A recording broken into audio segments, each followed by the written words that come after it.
Hi viewers, welcome to Cineclicks. இன்றைக்கி நம்ம cine நியூஸில் என்ன நியூஸ் பார்க்க போகிறோன்னா,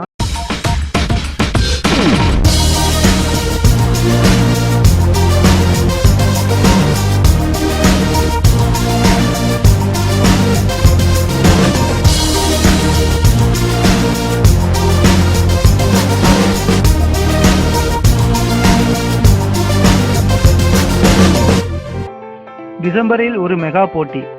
ரஜினிகாந்த் நடிக்கும் லிங்கா டிசம்பர் 12ஆம் தேதி அவருடைய பிறந்தநாள் அன்று வெளியாக உள்ளதால் இதற்கு முன்பும் பின்பும் மற்ற புதிய படங்கள் வருவது தள்ளி போடப்பட்டு விட்டது.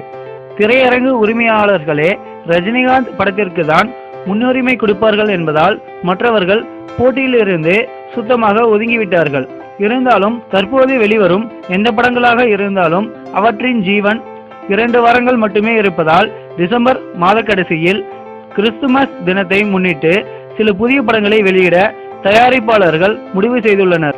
இப்போதைய நிலவரப்படி தனுஷ் அமீரா நடிக்கும் அநேகன், ஆர்யா அன்ஷிகா நடிக்கும் மீகாமன், சிம்பு ஹன்ஷிகா நடிக்கும் வாலு, சிவகார்த்திகேயன் ஸ்ரீதிவ்யா நடிக்கும் காக்கி சட்டை, விக்ரம் பிரபு ஸ்ரீதிவ்யா நடிக்கும் வெள்ளைக்கார துரை, விஜய் சேதுபதி நடிக்கும் ஆரஞ்சு மிட்டாய், பிரபு சாலமன் இயக்கியுள்ள கயல், ஜிவி பிரகாஷ் நடிக்கும் டார்லிங் என பல படங்கள் வெளிவர தயார் நிலையில் உள்ளன.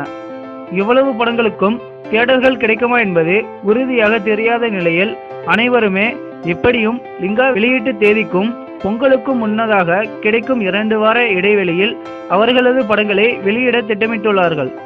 ஓகே வியூவர்ஸ், இன்னைக்கு நீங்கள் பார்த்த நியூஸ் உங்களுக்கு பிடிச்சிருக்குன்னு நினைக்கிறேன். மீண்டும் பல புதிய நியூஸோடு உங்களை சந்திக்கிறேன். அதுவரை உங்களிடமிருந்து விடைபெறுவது உங்கள் கார்த்தி. தேங்க்யூ.